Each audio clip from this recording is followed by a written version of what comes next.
At Fort Archer, recruits mock Margaret Kaine, an older woman with a cane and an ancient rifle, dismissing her as out of place. Their laughter fades when she steps to the firing line.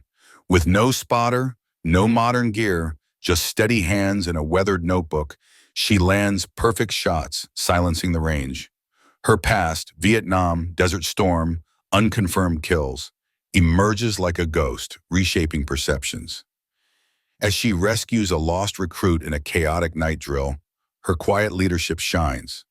But what drives her return? Can she redefine Fort Archer's legacy before the final trial? If Margaret's story inspired you, hit that thumbs up, subscribe, and share it with someone who feels unseen. Drop a comment about your own Margaret Kaine, someone underestimated but extraordinary. Your stories matter. Join our channel to celebrate quiet strength and wisdom. See you in the next video. The desert sun bore down on Fort Archer at 0730, a merciless tyrant scorching the gravel and wringing sweat from every recruit on the rifle range. The air was thick with the acrid bite of gun oil, the chemical tang of sunscreen, and the nervous pulse of anticipation only a live fire test could summon. The new recruits stood in a tight line, their uniforms crisp, their faces alight with brash confidence. Morning drills had left them buzzing with adrenaline, their laughter sharp and reckless as they traded jabs. Some toyed with their high-tech optics, feigning expertise, though their hands betrayed them, fumbling when they thought no one saw. This was their crucible, a chance to etch their names into the unforgiving legend of Fort Archer, and they burned to prove themselves. Then came the van, a weary, unmarked relic of military transport, its suspension creaking as it halted. The door slid open with a rasping groan, and out stepped a woman who seemed to belong to a different era. Her movements were slow, deliberate, each step measured as her cane tapped the ground. A faded canvas rifle case hung across her back, its straps worn but steady. Her khakis were simple, her windbreaker sun-bleached at the shoulders, and her cap bore no rank, only a stitched name, Kaine. Silver hair glinted beneath the brim, and the sun carved every wrinkle on her face into sharp relief, each line a story of endurance. Her slight limp wasn't fragility, but a quiet scar, a memory woven into her frame. To the recruits, she was an enigma, a figure so out of place she might as well have stepped from a sepia photograph. Confusion sparked first. "Ma'am, you lost?" one recruit called, his tone half joking, half mocking. Another elbowed his friend, grinning. "She here to teach us about muskets, or what?" Laughter erupted, nervous at first, then bolder, slicing through the heat. "Bet she's knitting sniper socks in that bag," one sneered. "Grandma's probably headed to bingo." A few mimicked her limp, staggering with exaggerated theatrics, while another feigned a nap mid-step, drawing snickers.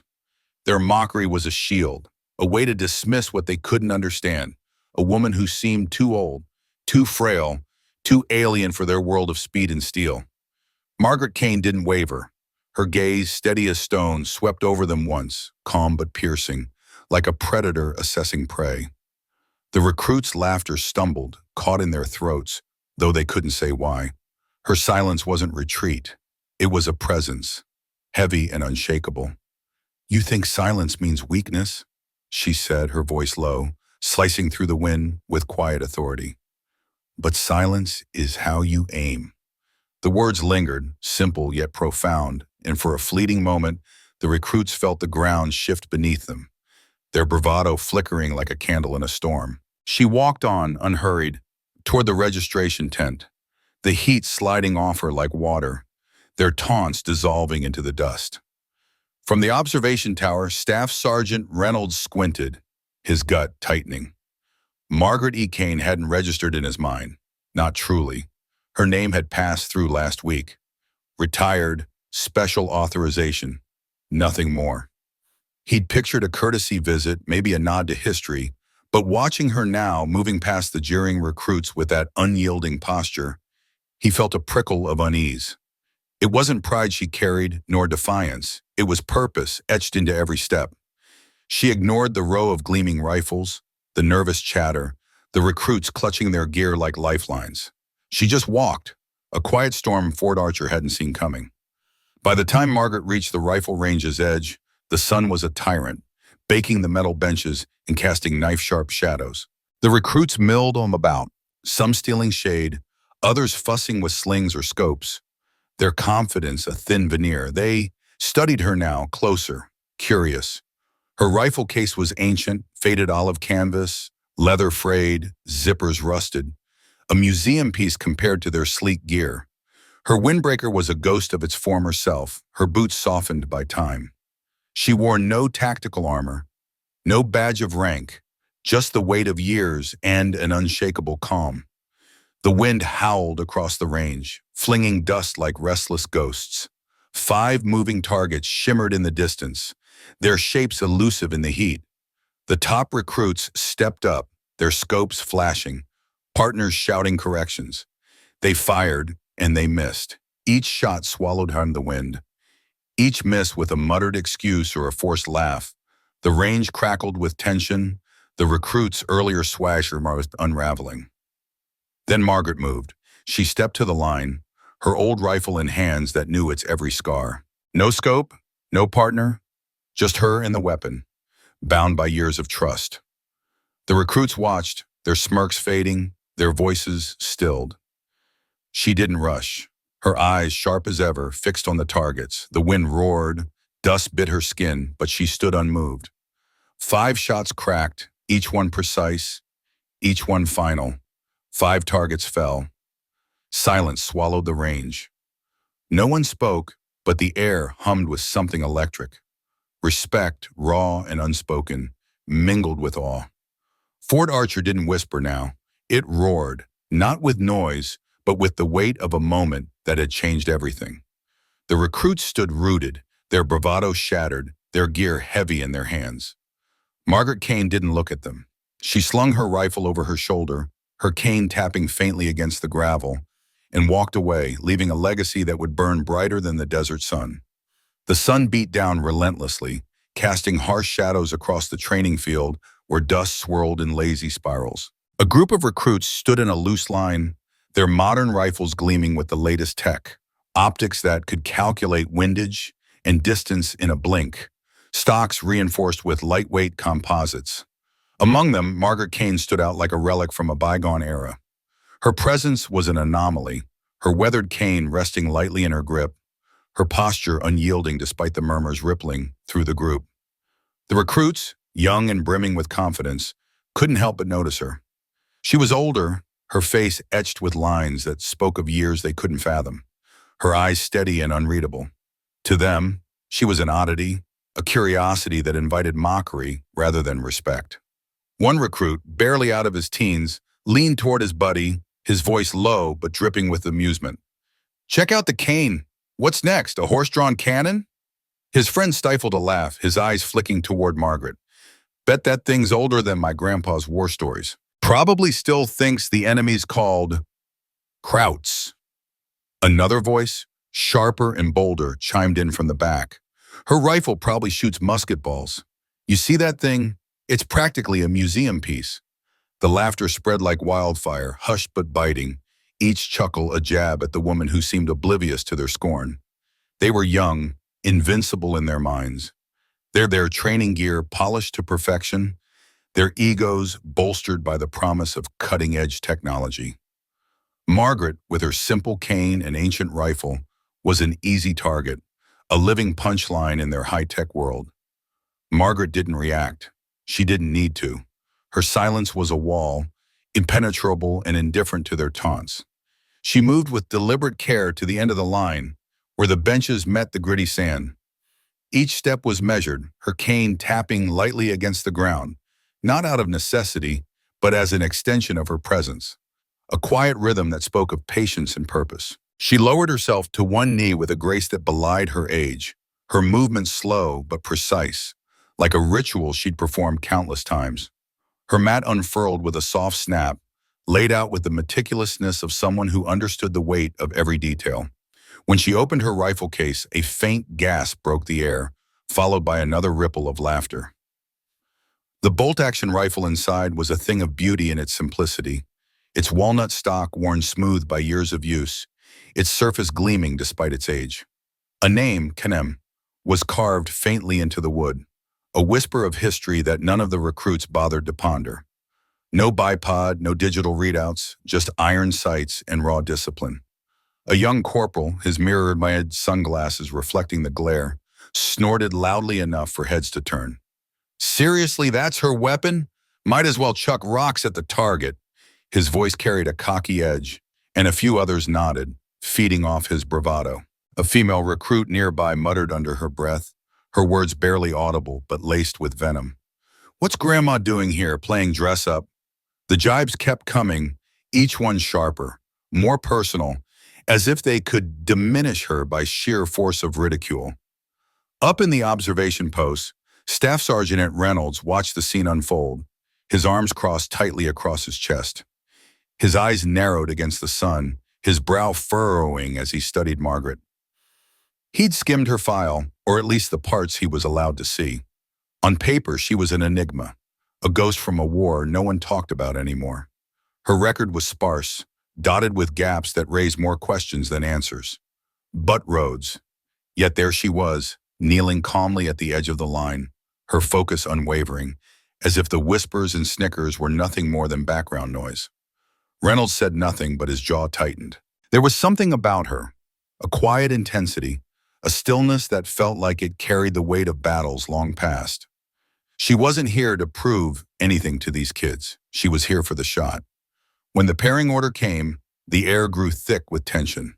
The recruits were assigned a spot for each other during the wind and distance drills, their names called out in quick, clipped groupings. When Kaine echoed across the field, the response was silence, a heavy, uncomfortable silence. One recruit shuffled backward, his boots scuffing the dirt as if retreating from a challenge he didn't understand. Another suddenly found his laces fascinating, his head bowed to avoid her gaze. The group's earlier bravado faltered, replaced by a collective hesitation. "Let her go solo," someone muttered, the words half joking but tinged with unease. Reynolds, still watching from above, made a quick note on his clipboard, his face unreadable. He didn't intervene, didn't force the issue. He just watched as Margaret, unfazed, pulled a worn pencil from her pocket and opened a small leather notebook. Her hands moved with quiet confidence, jotting down calculations for windage and elevation by hand, an act so foreign to the recruits, who relied on digital scopes, that it felt like watching a sorcerer cast a spell. She didn't need a spotter. She didn't need their approval. She was waiting for the wind, for the silence, for the moment when her shot would speak for her. The first round was a warm-up, a simple test at 100 yards. Static targets, light wind, nothing to challenge the recruits' high-tech gear. They lined up in pairs, rifles loaded, spotters crouched beside them with binoculars and notepads, ready to call out corrections. The joke still floated down the line. Lighter now, but no less mocking. "Bet she misses the whole board," one recruit whispered, his smirk wide enough to show teeth. Another nudged his partner, chuckling. "This is gonna be a show. She's gonna fumble it.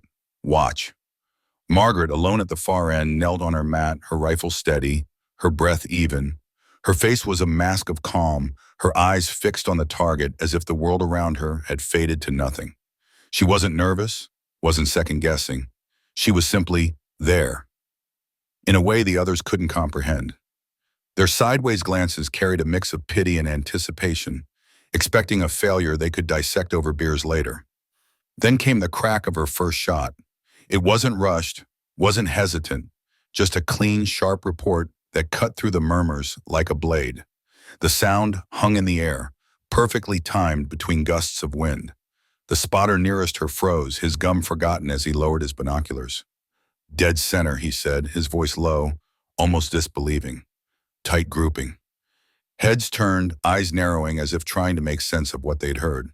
Margaret cycled the bolt with a fluid motion, catching the spent shell in midair and placing it beside her with care as if it were a keepsake. She fired again. Ping. Another center strike, clean and precise.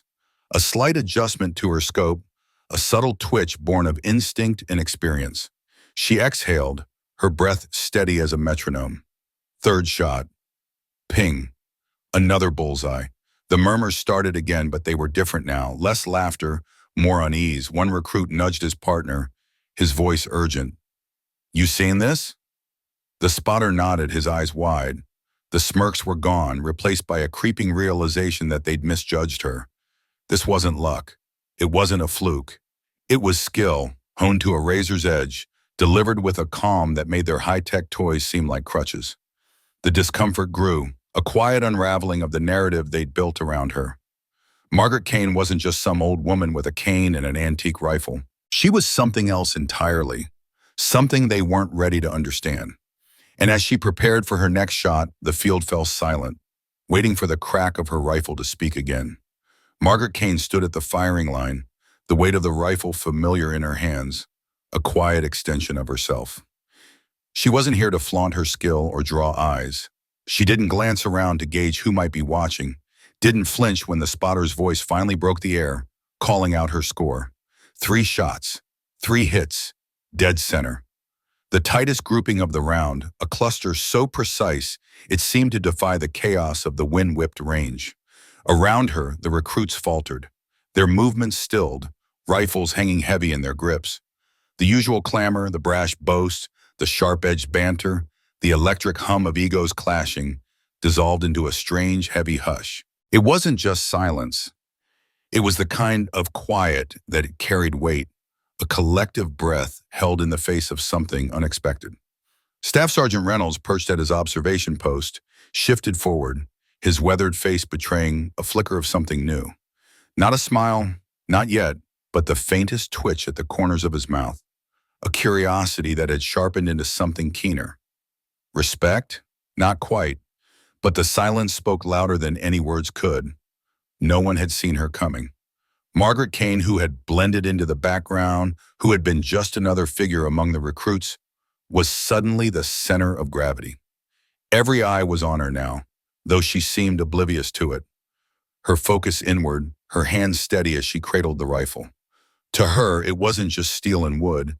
It was memory, etched into every grain, every curve of the stock.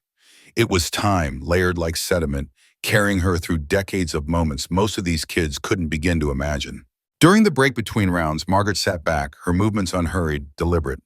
She pulled a small, neatly folded cloth from her pocket and wiped the dust from the rifle's stock, her fingers tracing the familiar surface with a care that bordered on reverence. The noise of the range, the recruits' chatter, the instructors' barked orders faded again, not into silence this time, but into the pull of memory. Her mind drifted to Myong, to the suffocating heat, the air so thick it clung to her skin like a second layer. The constant itch of sweat, the sharp crack of gunfire that didn't come from the enemy ahead, but from somewhere behind, sudden and disorienting. Her first shot in combat hadn't been clean. Not the heroic moment of war stories. It was raw, messy, driven by instinct and necessity, but it had saved a young private, barely 19, who'd frozen under fire, his eyes wide with terror. 2 years later, that private had written her a letter, his handwriting shaky but earnest, saying he'd named his son after her. Margaret had never written back. The letter still sat in a box somewhere, its edges worn from time, but she carried its weight in her chest. Then there was Kuwait, the relentless grind of Desert Storm. It wasn't the bullets that haunted her, though they had come close enough. It was the sand, endless, invasive, slipping into her boots, her weapon, her thoughts. One morning after her spotter took a hit, she'd fired 8 rounds through a cracked scope, relying on nothing but her feel for the wind and a quiet, burning anger she couldn't name. When the dust settled, 7 lives were still breathing because of her. No medals came for that day, no ceremonies, just the quiet nods from men too proud to say what they felt, their eyes meeting hers with a respect they didn't need to voice. Now, as she looked down at her hand, the veins standing out against skin that had grown thinner with age, she felt the same steady grip.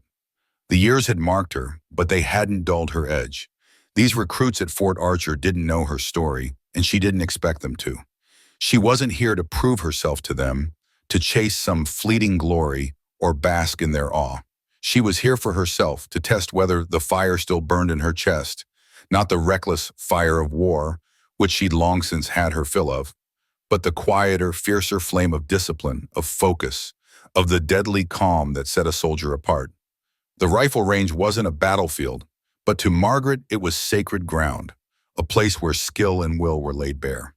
She hadn't come to be admired. She'd come to know that if she ever had to lift a rifle again, for a reason that matters, her hands would not falter. Not once, not ever. By the time the recruits gathered at the 800-yard range, the desert wind had grown cruel, its edge honed to a biting sharpness. It swept across the range in low, unpredictable gusts, kicking up fine veils of sand that stung exposed skin and blurred the targets into ghostly outlines. The instructors delivered their standard warnings. Watch for crosswinds, account for bullet drop. Take your time. But everyone knew this was the crucible, the trial that separated the braggarts from the marksmen.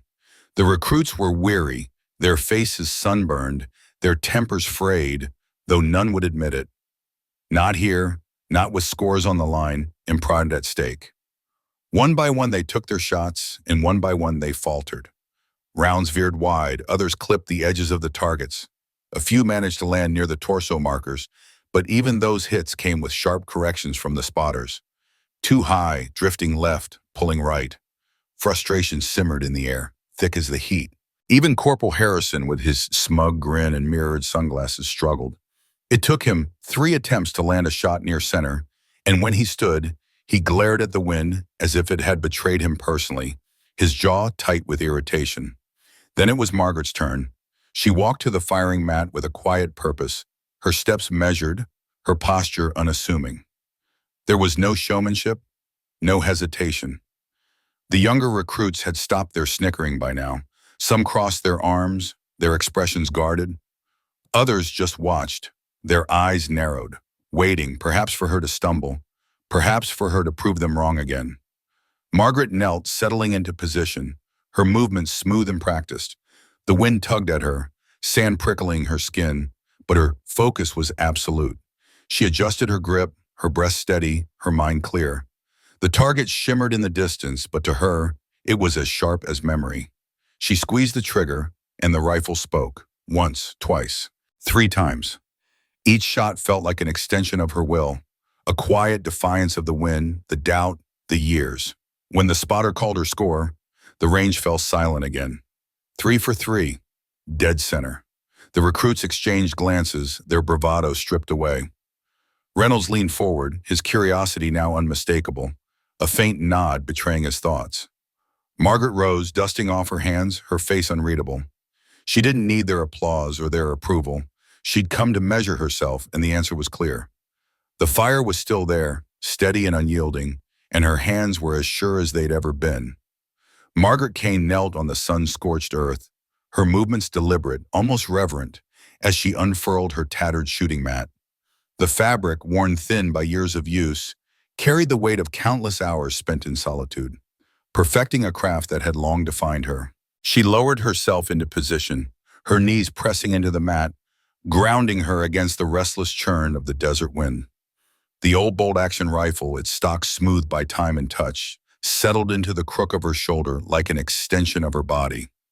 Her hands, weathered but steady, gripped the weapon with a quiet confidence that spoke of decades spent mastering its rhythm. She didn't have a spotter, never needed one. For Margaret, the world itself was her guide, the subtle shift of the breeze, the faint hum of the earth, the pulse of her own heartbeat. She closed her eyes for a fleeting moment, letting the wind brush across her cheek, its cool touch whispering secrets only she could hear. She opened her weathered notebook, its pages yellowed and curling at the edges, and jotted down a few calculations, adjustments for wind speed, distance, and the rifle's familiar quirks. Each stroke of her pencil was precise, a ritual born of necessity and honed by instinct. Her eyes, sharp despite the lines etched around them, scanned the horizon. Then, with a breath that seemed to draw the world into stillness, she locked in. The first shot cracked through the air, a sharp report that sliced through the murmurs of the onlookers. Ping. The target rang out, struck dead on. The second shot followed, then the third, fourth, and fifth, each one a perfect echo of the last, each ping a testament to her unyielding precision. The grouping was so tight, so flawless, that the spotter, a young man with sweat beading on his brow, had to squint through his scope twice to confirm what he'd seen. "All targets hit," he called, his voice tinged with disbelief. 2-inch spread, cleanest grouping of the day. The range fell silent, not the kind of silence that settles like dust, but one that rises like a tide, heavy with unspoken truths. The recruits, who moments ago had been chuckling behind their hands, exchanging smirks and whispers about the old lady with the outdated rifle, now stood frozen. Their arms, once crossed in casual arrogance, dropped to their sides. Jaws tightened, eyes widened, and the air seemed to hum with a new awareness. Even Harrison, the loudest of the skeptics, whose mocking grin had been a fixture all morning, said nothing. His usual bravado was gone, replaced by a flicker of something unfamiliar, respect perhaps, or unease.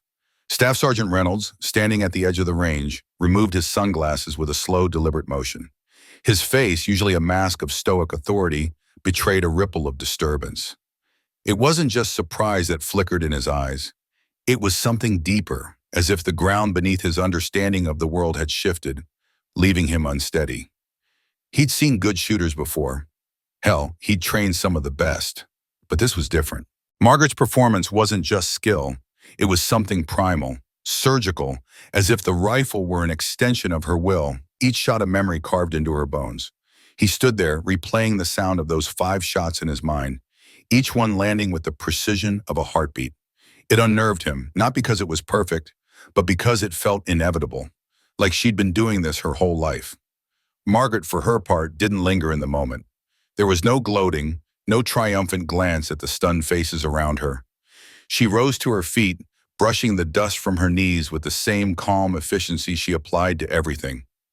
To her, this was no performance. It was just another morning. Another task completed with the same quiet resolve she'd always carried. As she walked away, her boots crunching softly against the gravel, the weight of her presence lingered. Conversations halted mid-sentence, laughter died in throats, and the recruits stood straighter, as if her shadow had recalibrated their understanding of what it meant to be a shooter. Where there had once been mockery, there was now only silence. A silence that didn't fall but rose, heavy with the realization that Margaret Kaine was no longer a punchline. She wasn't even a question. She was the standard, the yardstick by which they would all be measured. That night, as the desert wind quieted and the stars burned cold in the vast sky, Reynolds couldn't shake the echo of the spotter's voice. 5 for 5. Tightest grouping yet. He sat alone in the admin office, the flickering fluorescent light above him buzzing like a trapped insect, casting harsh shadows across the room. The rest of the base had settled into the stillness of night. The mess hall lights dimmed, the recruits tucked into their bunks. But Reynolds was restless, his mind caught on the woman who had upended his assumptions in a single afternoon. He'd trained champions, seen sharpshooters who could hit a dime at 500 yards. But what Margaret had done wasn't just marksmanship. It was something else, something that felt like it came from a place deeper than training, older than memory. He pulled up the base's personnel database, a clunky system the younger staff barely bothered with, and typed in her name. Kaine, Margaret E. The screen loaded slowly, each second stretching his anticipation. When the file appeared, it hit him like a punch. First Sergeant, U.S. Army, enlisted 1968. Vietnam War, 2 tours. Reactivated for Operation Desert Storm. Decorated marksman, 6-time expert qualification. Commendations for leadership under fire. Bronze Star, Purple Heart.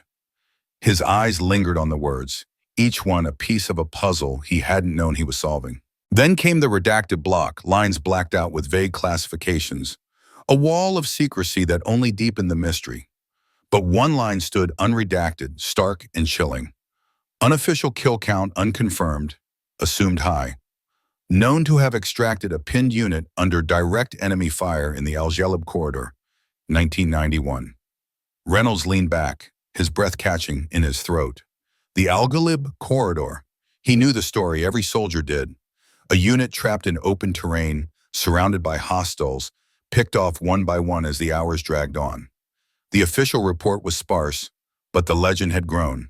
A lone marksman, positioned nearly a kilometer away, had taken out 5 enemy fighters with surgical precision, giving the survivors a chance to escape. No one had ever named the shooter. No one had needed to. The truth sat there on the screen, staring back at him. Margaret Kaine wasn't just a soldier, she was a ghost, a figure who had shaped the very history they stood on. He scrolled further, piecing together the rest of her story. No disciplinary records, no hint of misconduct. After retirement, she dedicated herself to teaching inner-city youth about firearms safety and marksmanship, pouring her expertise into lives that others had written off. Quiet, purposeful, unassuming, she was the kind of person who didn't need to shout to be heard. Reynolds exhaled, running a hand through his hair. All day, he'd stood there, arms crossed, watching the recruits mock her, their laughter sharp and careless. He hadn't joined in, but he hadn't stopped them either.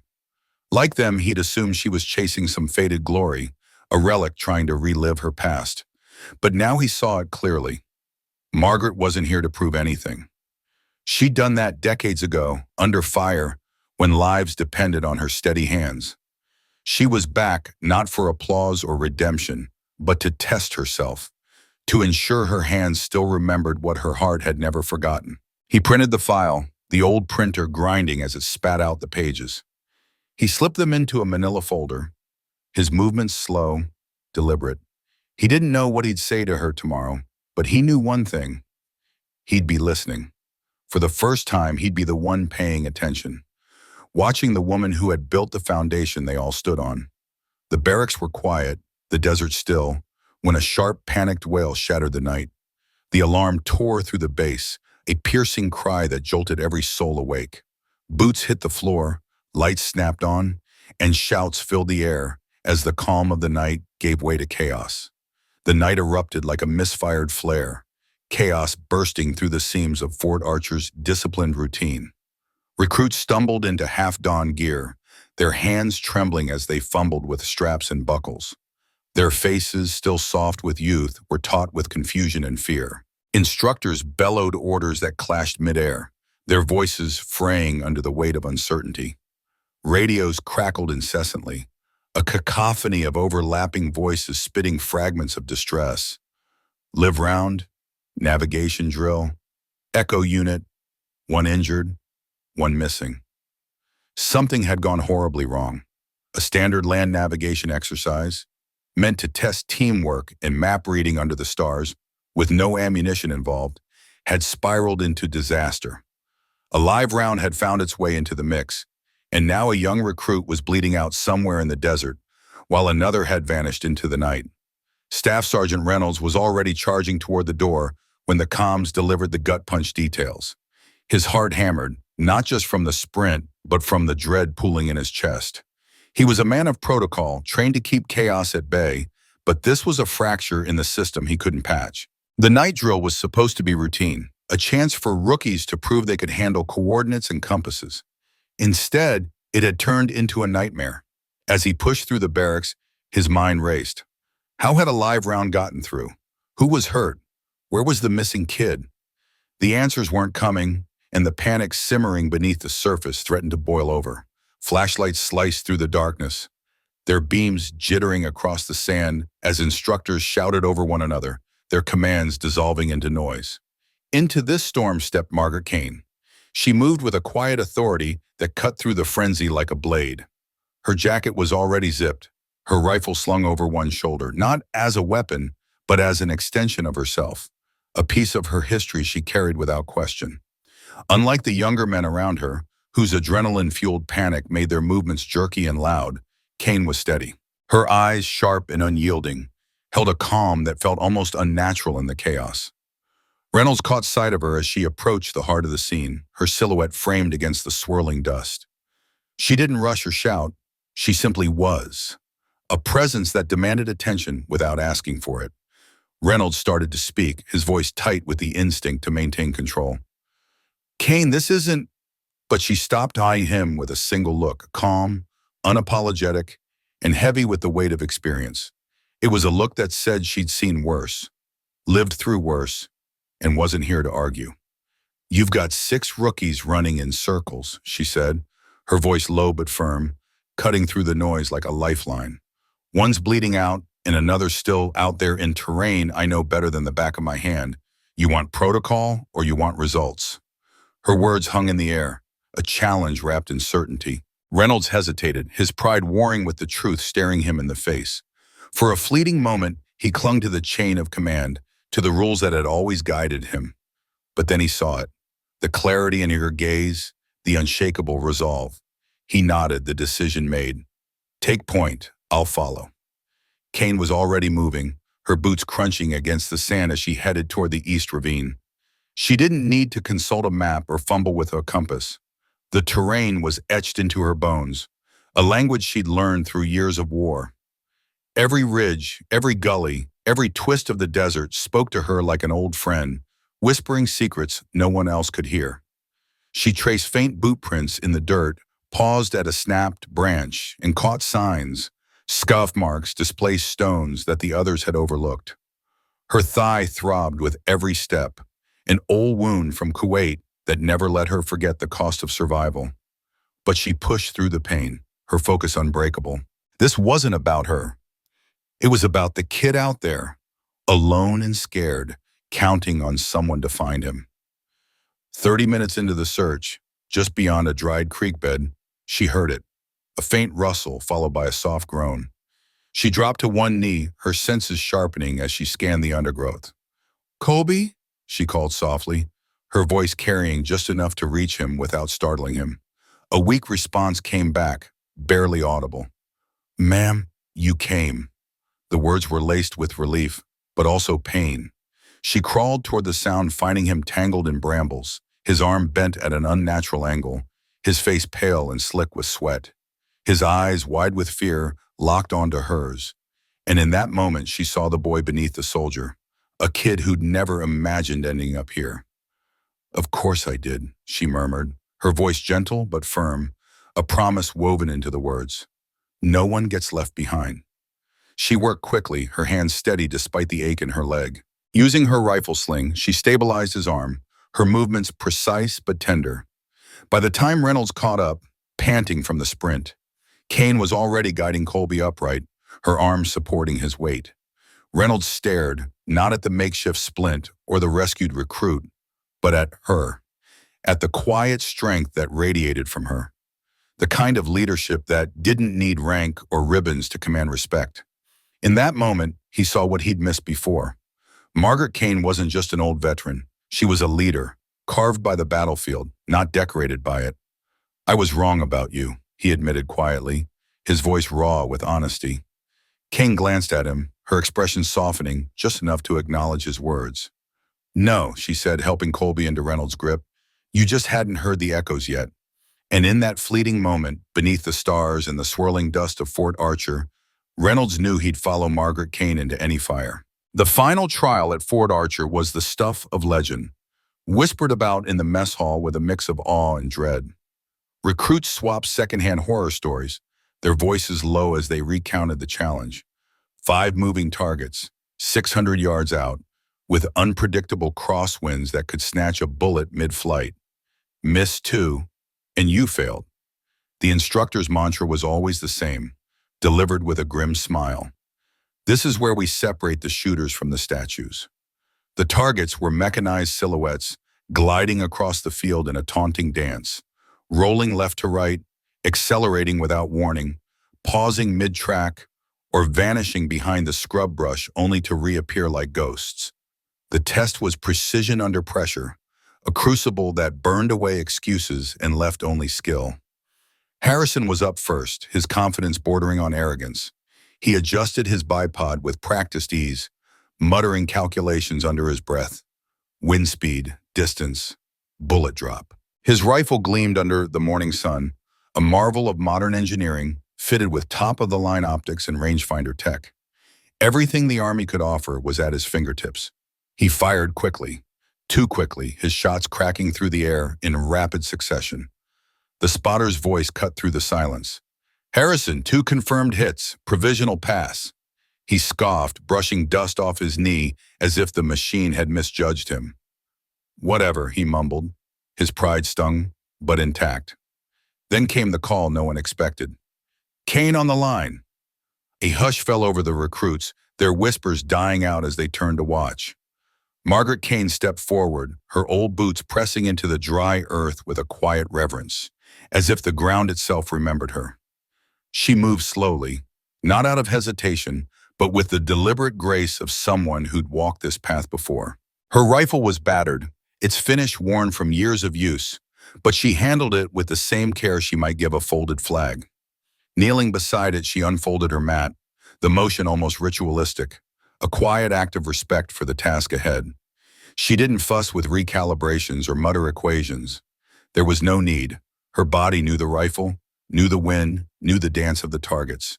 She lay prone, her cheek resting against the stock, her breathing steady as the world around her faded. The crosswinds tugged at her jacket, but she didn't flinch.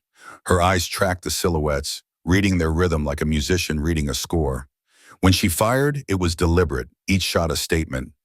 The spotter's voice rang out, clear and final. Kaine, 5 confirmed hits, full pass. The recruits stared, their disbelief palpable.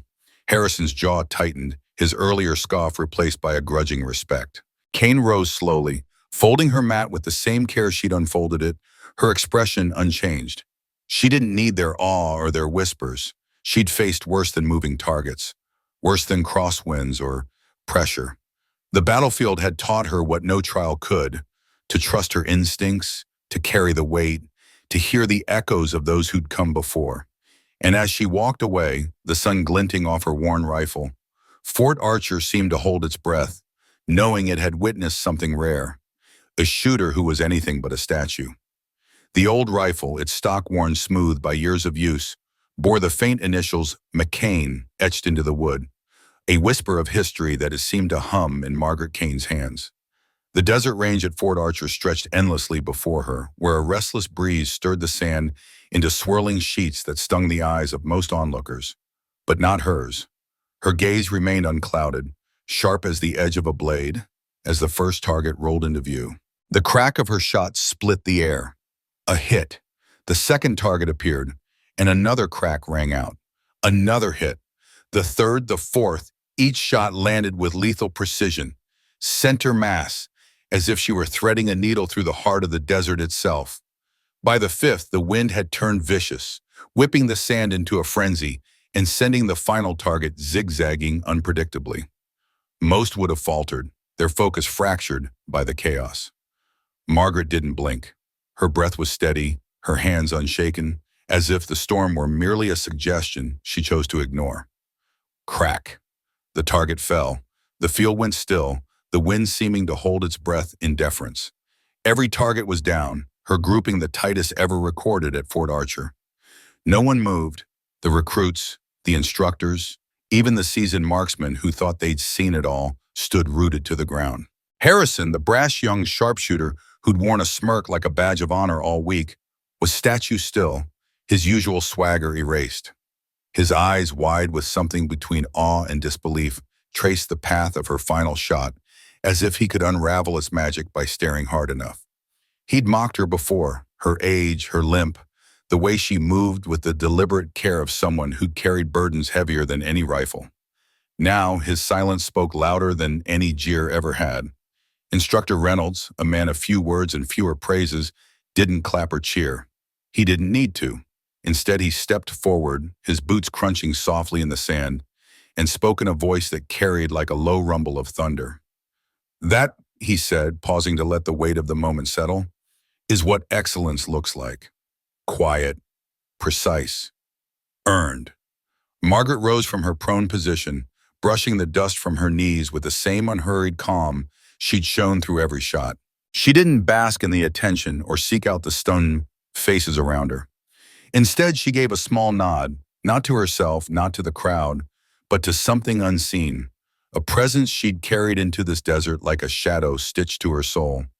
Her face remained impassive, no trace of a smile, but her silence roared with a fierceness that no applause could match. In that moment, every soul on the range, from the greenest private to the grizzled instructors, understood they hadn't just witnessed marksmanship. They'd seen a legacy carved not in pomp or parade, but in the unerring focus of a crosshair. Margaret Kaine wasn't just a soldier. She was a testament to something enduring, something that didn't need to shout to be heard.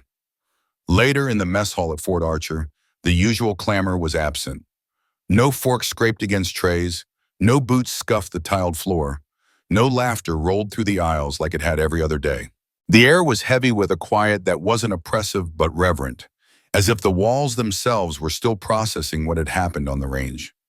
Margaret sat in her usual spot, tucked into the back corner by the window where the sunlight slanted just right, warming the wall beside her. Her tray held the same simple meal as always, and she ate with the same measured precision, elbows straight, back rigid, the posture of someone who'd learned to dine alone long ago. But today, the silence around her wasn't the cold isolation she'd grown used to. It was something warmer, something earned. No one whispered jabs about her limp. No one snickered about bingo nights or knitting needles, as they had in the weeks before. The recruits who'd once dismissed her as a relic now stole glances her way, their eyes flickering with a mix of curiosity and respect. Across the room, Harrison sat slumped over his coffee, his tray untouched. His fingers traced the rim of his mug, but his mind was elsewhere, replaying the morning's events in an endless loop. He'd been so sure of himself, so quick to dismiss her into past her prime, a has-been who'd somehow limped her way into their ranks. Now, those certainties lay shattered, and the questions churning in his head had no easy answers. How had she done it? How had she stayed so calm, so precise when the wind howled and the targets danced? He hadn't spoken since the test. Not a word to his buddies, not a quip to lighten the mood. The weight of his misjudgment pressed on him, heavy as the rifle he'd failed to master with her ease. Finally he stood, his boots echoing in the hushed hall, each step louder than the last as he crossed toward her table. Recruits glanced up, their forks hovering midair. Even Reynolds, leaning against the far wall with his arms crossed, tilted his head slightly, watching. Harrison stopped in front of Margaret's table. She didn't look up, her fork moving steadily between her tray and her mouth. He cleared his throat, the sound awkward in the stillness. Then again, louder. "Sergeant Kaine," he said, his voice quieter than anyone had ever heard it. Stripped of its usual bravado, she paused mid-bite, her fork suspended for a moment before she set it down with deliberate care. "I was wrong," he said, the words tumbling out like they'd been clawing at his throat all day. "About all of it, about you. That shot, I'll remember it for the rest of my life." Only then did she lift her eyes to meet his. They were steady, tired, carrying the weight of years he couldn't begin to understand. She gave a small nod, nothing grand, nothing performative, but to Harrison, it was a lifeline. He nodded back, then turned and walked away, disappearing into the sea of silence that had swallowed the room. Moments later, two younger recruits approached her table, their trays clutched tightly in their hands. Vega and Juno, who'd been among the loudest in their mockery earlier that week, now stood like chastened schoolboys, their eyes fixed on the floor. "Mind if we ask you something?" Juno ventured, his voice barely above a whisper. "About the wind drift adjustment?" Margaret glanced at the empty seats across from her, then shifted her tray slightly, making room. The gesture was small, but it felt monumental to them. They sat, not as peers, but as students, their trays forgotten as they leaned forward, eager for any scrap of wisdom she might offer. For the next 20 minutes, they peppered her with questions, not just about rifles or technique, but about the intangibles. How to stay calm when the world was chaos, how to trust your timing, how to know the exact moment to pull the trigger.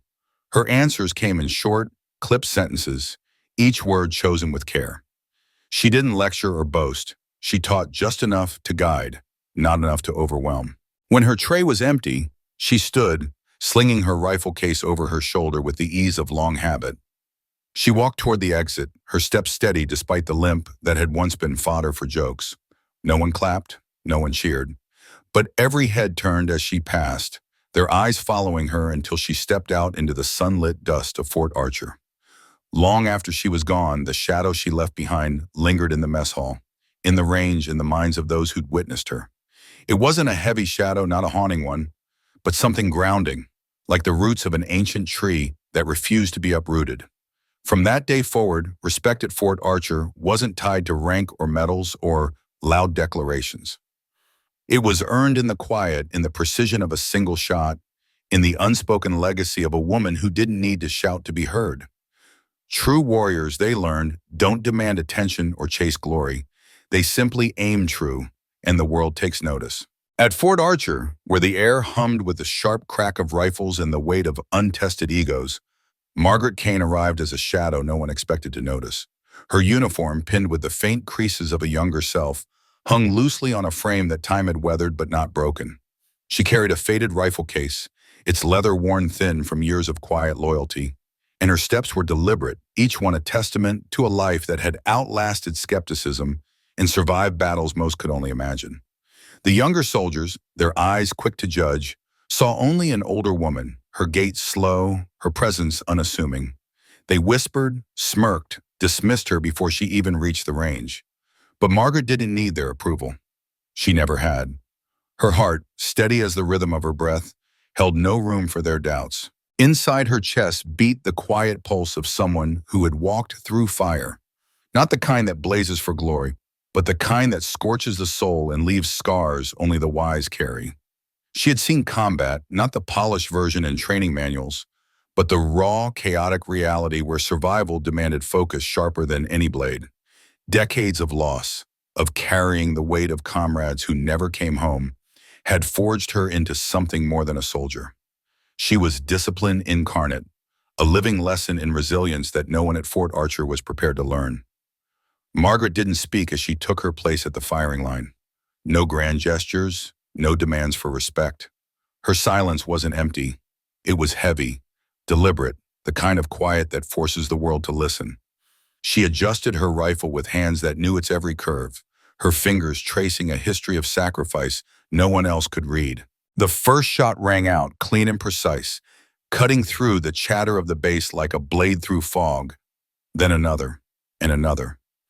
Each bullet found its mark with a certainty that silenced the whispers and turned heads. The soldiers, so quick to judge, now stood frozen, their assumptions crumbling under the weight of her skill. In her mind, Margaret wasn't proving a point. She wasn't there to teach them a lesson or demand their awe. She was simply doing what she had always done, showing up, breathing slow, letting her actions speak. Every shot was a memory of jungles thick with fear, of nights spent waiting for dawn, of promises kept to those who fell. Her focus was a tapestry woven from years of discipline, each thread a choice to keep going when the world told her to stop. The younger soldiers saw an older woman, but they couldn't see the decades of grit, the quiet nights spent wrestling with grief, or the mornings she rose anyway, because duty doesn't care about age. By the time she lowered her rifle, Fort Archer had changed.